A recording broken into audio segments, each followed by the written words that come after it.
4 PM news network में दोस्तों आपका स्वागत है। मैं हूं आपके साथ राशिद जहीर।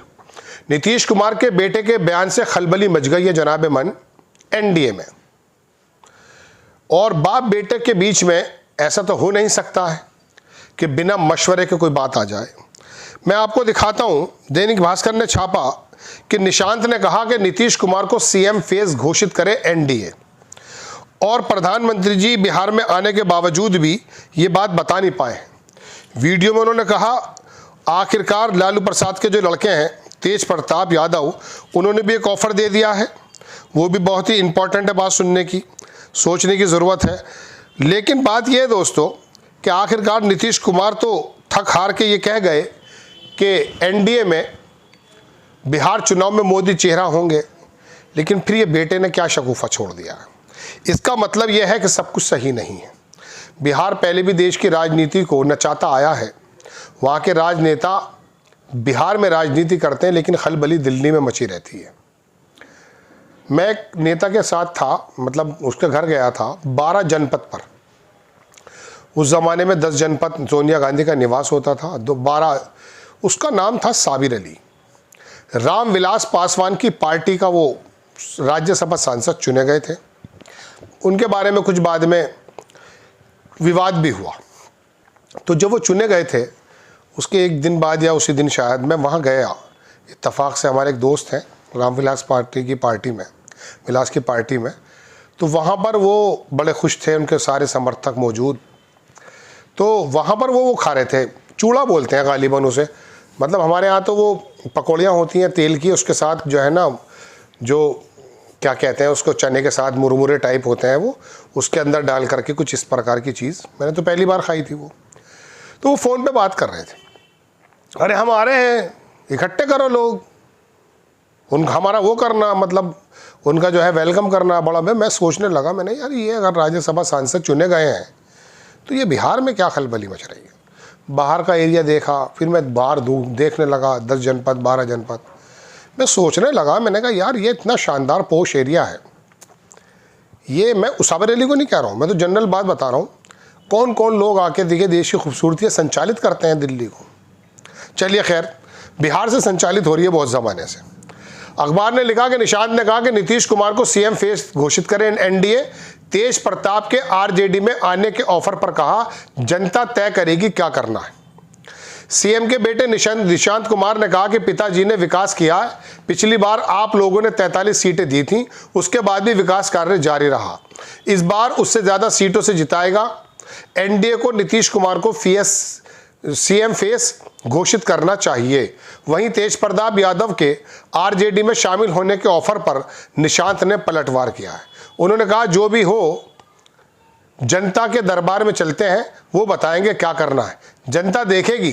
निशांत कुमार अपने पिता नीतीश कुमार के साथ मंगलवार को स्मृति पार्क पहुंचे थे, जहां उन्होंने अपनी मां स्वर्गीय मंजू सिन्हा के जयंती पर उन्हें श्रद्धांजलि दी। कार्यक्रम से लौटते वक्त उन्होंने ये बातें कही। जेडीयू ऑफिस में लगे थे निशांत के पोस्टर। कई जगह ये भी बात आई कि साहब निशांत को फेस बनाना चाहते हैं नीतीश कुमार। सीएम नीतीश कुमार के बेटे नीतीश कुमार की राजनीति में एंट्री को लेकर बिहार में सियासी हलचल तेज है। 3 दिन पहले जेडीयू ऑफिस के बाहर निशांत कुमार का एक पोस्टर लगाया गया, जिसमें लिखा था बिहार करे पुकार, आइए निशांत कुमार।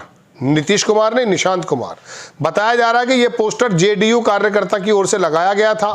वहीं 22 फरवरी को नेता प्रतिपक्ष तेजस्वी यादव ने निशांत कुमार के बयान पर निशाना साधा। उन्होंने कहा कि निशांत हमारे भाई हैं, हम तो चाहते हैं वो जल्द ही घर भी बसा लें। निशांत जी को सोचना पड़ेगा कि उनके पिता के साथ जो लोग हैं, चाहे मोदी हो, चिराग पासवान हो, विजय चौधरी हो, पहले सभी उनके पिता के बारे में कुछ भी बोलते रहते थे। ये तमाम बातें हैं दोस्तों। ऐसा तो हो नहीं सकता कि निशांत कुमार बिना नीतीश कुमार की मर्जी के अपनी जबान को हिला देते।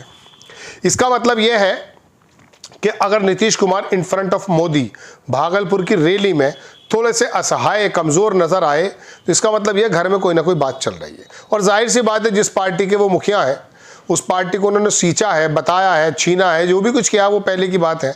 लेकिन अब इस पार्टी के अंदर जो लोग भारतीय जनता पार्टी के करीब आ गए, उनसे भी वो असहज होंगे। बेटे का साथ जाहिर सी बात है हर बाप को भाता है, और बेटा भी ये चाहेगा कि मेरे बाप की पोजीशन बनी रहे, पिताजी की पोजीशन बनी रहे। अब आखिरकार क्या निशांत कुमार के लिए नीतीश कुमार लड़ जाएंगे या निशांत कुमार नीतीश कुमार के लिए लड़ रहे हैं? बिना मशवरे के, बिना उसके तो कोई बात होगी नहीं। बिहार के लोगों को मैं बड़ी अच्छी तरह से जानता हूँ, थोड़ा उनसे मेरा साबका पड़ता है। ये लोग बड़े अवेयर हैं पॉलिटिकली, ये जानते हैं। मैंने कहा ना, पूरे देश की धुरी बिहार से चलती है बाज़ मरतबा। अब देख लीजिएगा, ये 2026, अब 26 में ही गालिबन चुनाव है, वहाँ देखिएगा 1 साल से कम का वक्त है, बिहार पूरे देश में छाया रहेगा। जिस गांव में, जिस कस्बे में, जिस लोकसभा में आप कभी गए नहीं हैं, उसका नाम आपकी ज़बान पर रट जाएगा। वहाँ के नेता आज भी इसी प्रकार की राजनीति करते हैं जैसे कभी फिल्मों में होती थी, बाहुबली टाइप, पुराने टाइप। और कार्यकर्ता भी कमाल है, तन पे कपड़ा नहीं है, पेट में रोटी नहीं है, लेकिन नारेबाजी करते हैं। मैं बुरी बात नहीं कह रहा हूँ इस बात को, मैं तो बताना चाह रहा हूँ कि पिछड़ेपन की पराकाष्ठा थी और आज भी है, लेकिन उसके बावजूद भी वहाँ के नेता, भले ही नीतीश कुमार 20 साल से हो या 15 साल से हो या लालू प्रसाद, बिहार के हालात ऐसे नहीं बदले।